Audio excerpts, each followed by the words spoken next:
చంద్రబాబు గారి దావోస్ పర్యటన అయితే పూర్తయింది. చాలా కంపెనీలతో, అధినేతలతో, దిగ్గజ కంపెనీ అత్యుత్తమ పారిశ్రామికవేత్తలతో కూడా మాట్లాడారని చెప్తున్నారు. సో, దీని వలన ఆంధ్రాకి ఏమైనా పెట్టుబడులొచ్చే అవకాశం కనిపిస్తుందా? లేపోతే ఆ మాటలు మాటలుగానే మిగిలిపోయే అవకాశం ఉందా? లేదండి. చాలా సంపూర్తి విజయవంతం జరుగుతుంది.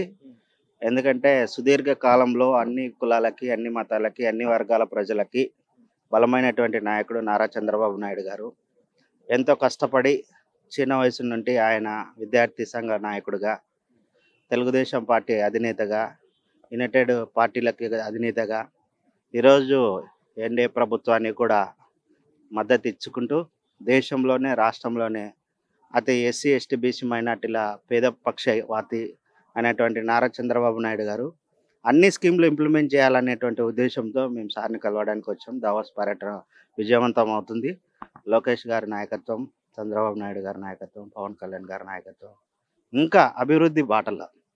ఎందుకనంటే విద్యార్థులు, సామాజిక కార్యకర్తలు, ఎస్సీ, ఎస్టీ, బీసీ మైనార్టీ ప్రజలకి అన్ని కార్పొరేషన్ల ద్వారా నిధులు సక్రమంగా విడుదల చేస్తారనే నమ్మకం ఉంది. పెట్టుబడి వర్గాన్ని ప్రపంచ దేశాలలో ఉన్నటువంటి తెలుగు ప్రజలు ఎంతమంది అయితే ఉన్నారో వారందరి దగ్గరికి వెళ్ళి ఆయన మన దేశం గురించి, మన ఆర్థిక స్థితిగతుల గురించి మంచిగా ప్రణాళికలు తయారు చేసుకొని ఒక ప్లాన్ ప్రకారంగా నష్టపోయినటువంటి రాష్ట్రాన్ని మళ్ళీ బలోపేతం చేసి హైదరాబాద్ నగరాన్ని ఏ విధంగా అభివృద్ధి చేశారో దానికన్నా డబల్ రెట్టింతలుగా చేస్తారన్నటువంటి సంపూర్తి నమ్మకం ఉంది. కాబట్టి ఏంటి నమ్మకం ఏంటి? ఇప్పుడు మీరు అంటున్నారు హైదరాబాద్ కన్నా రెట్టింపుగా చేస్తారని. ఏంటి చంద్రబాబు పైన మీకు ఏ విధంగా నమ్మకం ఉంది అంటే ఏం చెప్తారు? వనరులు, ఆయన ఆర్థిక సామాజిక మార్పులని, ఆయన స్థితిగతులు, ఎందుకంటే డాక్టర్ బాబాసాహెబ్ అంబేద్కర్, జ్యోతిరావు పూలే, జగ్జీవన్ రామ్ గారి సామాజిక నాయకత్వాలను బలపరుస్తూ ఒకవైపు ఆర్థికంగా విద్యారంగాన్ని బలపరుస్తూ, వైద్య రంగాన్ని బలపరుస్తూ, సామాజిక ఆర్థిక రాజకీయ రిజర్వేషన్లను కూడా ఒకవైపు తీసుకుంటూ వస్తూ అన్ని వర్గాల ప్రజలు పని చేసుకోవాలి, ఆర్థిక స్థితిగతులు మెరుగుపరుచుకోవాలన్నటువంటి ఉద్దేశం ఆయనలో అప్పటికుంది, ఇప్పటికుంది. ఇప్పుడు చదువుకున్నటువంటి యువత దేశమంతటా ఎక్కడైనా వెళ్ళినా కూడా మా ఆంధ్రులు ప్రపంచమంతటా ఏ దేశాలలో ఉన్నా కూడా సగర్వంగా గొప్పగా పనిచేయాలన్నటువంటి పిలుపుతో ఆయన అక్కడికి వెళ్ళారు.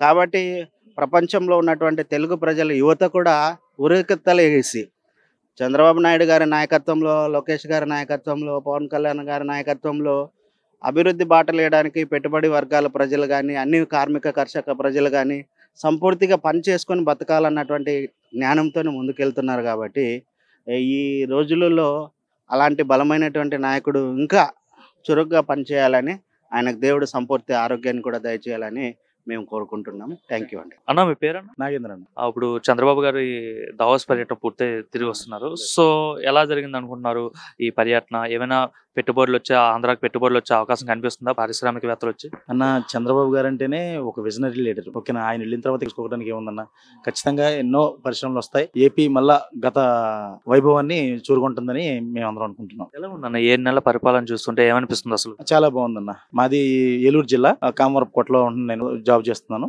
ఇప్పుడు ఇక్కడ నేను రావడానికి కూడా కామవరపుకోటలో ఒక స్కూలు మేనేజ్మెంట్ మమ్మల్ని మోసం చేసి రకరకాల ఇబ్బందులు పెట్టింది. మాపై ఎన్నో ఇబ్బందికరమైన చర్యలు పెట్టుకుంటే ఈ రోజు ఇక్కడికి వచ్చి మంత్రి గారిని కలవడం జరిగింది. ఆయన కూడా ఇమీడియట్ యాక్షన్ తీసుకుంటామని చెప్పి మాకు హామీ ఇచ్చారు.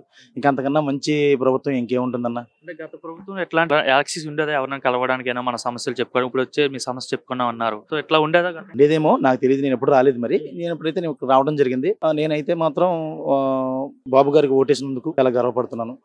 ఇన్ ఫ్యూచర్లో రాష్ట్రం కూడా ఎంతో బాగుపడుతుందని చెప్పేసి నేను అనుకుంటున్నాను. ఏమనిపిస్తుంది? గతంలో 5 ఏళ్ళు పరిపాలన చూసారు, ఇప్పుడు 7 నెలలు అవుతుంది. ఏమనిపిస్తుంది రెండింటికి తేడా వేసుకుని? అటు రోడ్స్ కానీ ఇటు రకరకాల అన్నీ కూడా బాగున్నాయి. ఇప్పుడు ఇది వరకు మా రోడ్డే చూసుకుంటే ఎన్నో ఇబ్బందులు కూడా ఉన్నాయి, కానీ ఇప్పుడు మొత్తం వర్క్స్ కూడా చాలా స్పీడ్గా రన్ అవుతున్నాయి. మా దగ్గర నేషనల్ హైవే వేస్తున్నారు, గ్రీన్ఫీల్డ్ హైవే, ఇది కూడా చాలా పనులు వేగవంతంగా జరుగుతున్నాయి. ఇక్కడ బాగుందన్న పాలన అయితే. అంటే చాలా అబద్ధపు హామీలు ఇచ్చి అధికారంలోకి వచ్చాడు, ఏమీ నెరవేర్చట్లేదు, ప్రజలంతా వ్యతిరేకత ఉన్నారని చెప్పి వైసీపీ వాళ్ళు అంటున్నారు. మాటలంటాక ఏముందన్న, ప్రజలు చూస్తున్నారు కదా, అభివృద్ధి జరుగుతుందా, డెవలప్మెంట్ జరుగుతుందా లేదని చూస్తున్నారు. కాబట్టి అది వాళ్ళకే తెలుస్తుంది.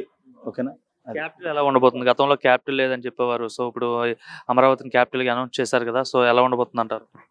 ఒకప్పుడు నారా చంద్రబాబు నాయుడు గారు సీఎంగా ఉన్న హయాంలో హైదరాబాద్ని ఎలా అయితే డెవలప్ చేశారో అక్కడ ఎన్నో ఇండస్ట్రీస్ అని ఉన్న పరిశ్రమలు మొత్తం చాలా వచ్చాయి.